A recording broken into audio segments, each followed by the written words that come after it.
We have official confirmation. Medicaid cuts are coming in this big, beautiful budget bill that the House of Representatives under Speaker Johnson have passed alongside the support of Donald Trump. Now, here's what was said this weekend that contradicts everything that the White House and Speaker Johnson have been saying publicly. So, David Sachs, if you don't know who that is, he's a top Trump advisor. He's Donald Trump's crypto czar. He appeared on a podcast this weekend and he essentially contradicted what the White House has been saying. Sachs said, this bill has $880 billion in Medicaid cuts and that it's a very bad political move, essentially. It's a very dangerous political move. It's a political landmine.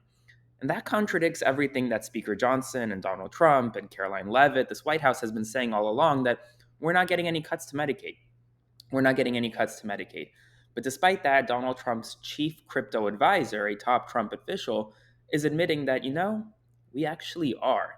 Now, we'll see what happens in the United States Senate, but I think it is extremely telling that Donald Trump's own advisors are now confirming what we already knew, but just simply disregarding and kind of contradicting what this White House has been saying all along. Now, that's not all right now, folks. The Trump administration is preparing to cancel all remaining federal funds to Harvard, completely canceling all remaining contracts with Harvard. It's about $100 million worth. The Trump administration is expected to send a letter to all federal agencies today, directing the federal agencies to stop working with Harvard, cancel all remaining federal contracts in another attack on the university. It comes after Donald Trump tried and failed to bar Harvard from enrolling international students and to force Harvard's current international students to transfer to other schools.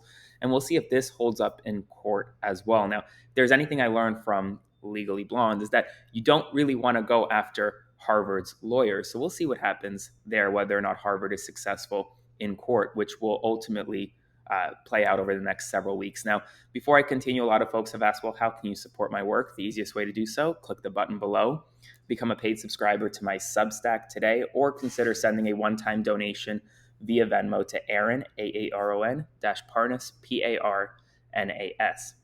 This morning, Donald Trump woke up and he chose violence against California. He's very upset about Governor Gavin Newsom and California's decision, essentially, to allow trans athletes to compete in female sports. In a new Truth Social post, he threatened to cut all federal funding from California if this decision essentially was not reversed. But significantly, he issued a directive to local officials to prevent the trans athletes from competing. Now, that right there is likely a violation of the 10th Amendment of the United States Constitution, because the federal government is not allowed to essentially commandeer, to force local or state officials to take action. That is under the purview of Governor Newsom and the state government. So we'll see what happens there. NPR and several public radio stations are currently fighting back. Donald Trump recently signed an executive order canceling all federal funding to NPR and other public radio stations. This morning, NPR filed a major lawsuit arguing that the Trump administration's executive order violates NPR's First Amendment rights, along with the First Amendment rights of these other public radio stations across the country. According to The Guardian, remember earlier this year, there was a major scandal in the Pentagon. Essentially, Pete Hegseth forced number 3, I believe, top officials to resign, to leave the Pentagon. Well, we're now learning today that that forced removal, was based on an alleged accusation that these individuals were essentially conducting an illegal NSA wiretap. Okay? Well, we're now learning, according to The Guardian, that whole situation was just completely made up, likely by Pete Hegseth's personal attorney. And now the White House has lost trust in the Pentagon leak investigation. A federal judge has accused the Trump administration of wrongly blaming him for a crisis that it caused by rushing the deportation of several men to South Sudan and violating court orders and violating the due process of these individuals while doing so. Judge Brian Murphy said that the deportations defied his earlier directive requiring proper notice before sending people to countries where they could face torture or even death. We have some major prison break news. In Arkansas, a former police officer, broke out of a prison in Arkansas. He's serving 30 years for first-degree murder and rape. Authorities cannot find this man. In Louisiana, 2 inmates still are on the run 1 week after 10 inmates escaped through a bathroom wall in a New Orleans jail. So 2 more are on the run, but a number of them were actually caught over the weekend in a high-speed chase in Texas involving multiple law enforcement agencies. Overnight, there was a mass shooting in Philadelphia's Fairmount Park, leaving 2 people dead and 9 people injured.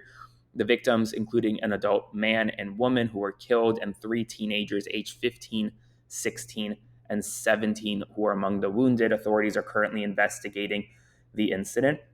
And this morning, a powerful explosion shook a chemical plant in eastern China, sending a massive gray and orange smoke plume into the sky, shattering windows in nearby buildings. It occurred at a chemical workshop, prompting a major ongoing investigation into how it could be caused and whether anyone will be harmed because of it. So that's all the news right now. We'll see what happens in the first day after Memorial Day weekend. I'll provide you updates every step of the way, so be sure to subscribe to support my work by clicking the button below, or supporting my work by sending a one-time donation via Venmo to Aaron, Aaron, -Parnas, Parnas, and I'll see you this evening.